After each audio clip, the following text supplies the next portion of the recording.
एक पहाड़ी के किनारे बहुत सारे पत्थर रहते थे। उनमें एक छोटा सा नीला पत्थर भी था जिसका नाम था नीलू। बाकी पत्थर हमेशा कहते, हम तो बस पत्थर हैं, हमारा क्या काम। लेकिन नीलू के मन में एक सपना था। वो दुनिया देखना चाहता था और कुछ बड़ा करना चाहता था। एक दिन तेज बारिश हुई। पहाड़ी से सारे पत्थर बहते हुए एक बड़ी छन्नी जैसी मशीन में पहुंच गए। बड़े पत्थर इधर चले गए, छोटे पत्थर उधर।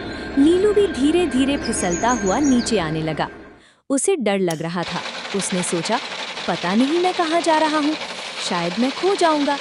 तभी उसके पास एक बूढ़ा सफेद पत्थर आया और बोला, डर मत, जीवन में हर फिसलन हमें नई मंजिल तक ले जाती है। नीलू ने हिम्मत बांधी और आगे बढ़ गया। कुछ दिनों बाद उसे एक कारीगर ने चुन लिया। कारीगर ने नीलू को साफ किया, चमकाया और एक छोटे से बगीचे में सजा दिया। वहाँ रंग बिरंगे फूल थे, चिड़ियों की चहचहाहट थी और रोज बच्चे खेलने आते थे।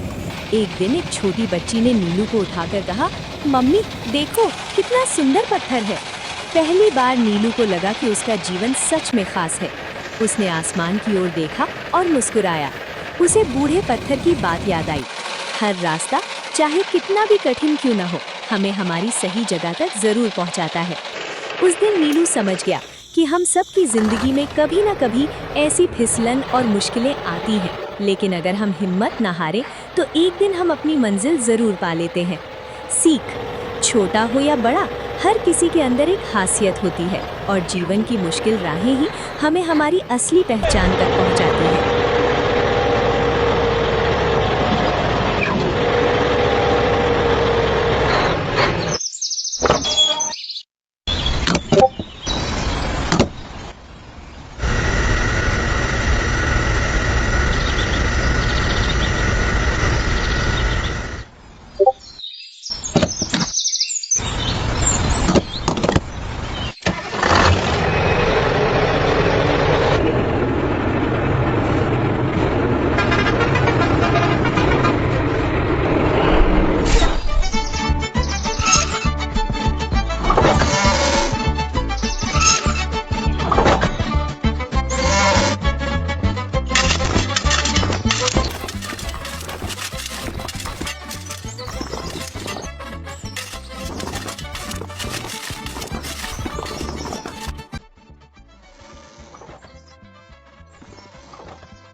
Whoa!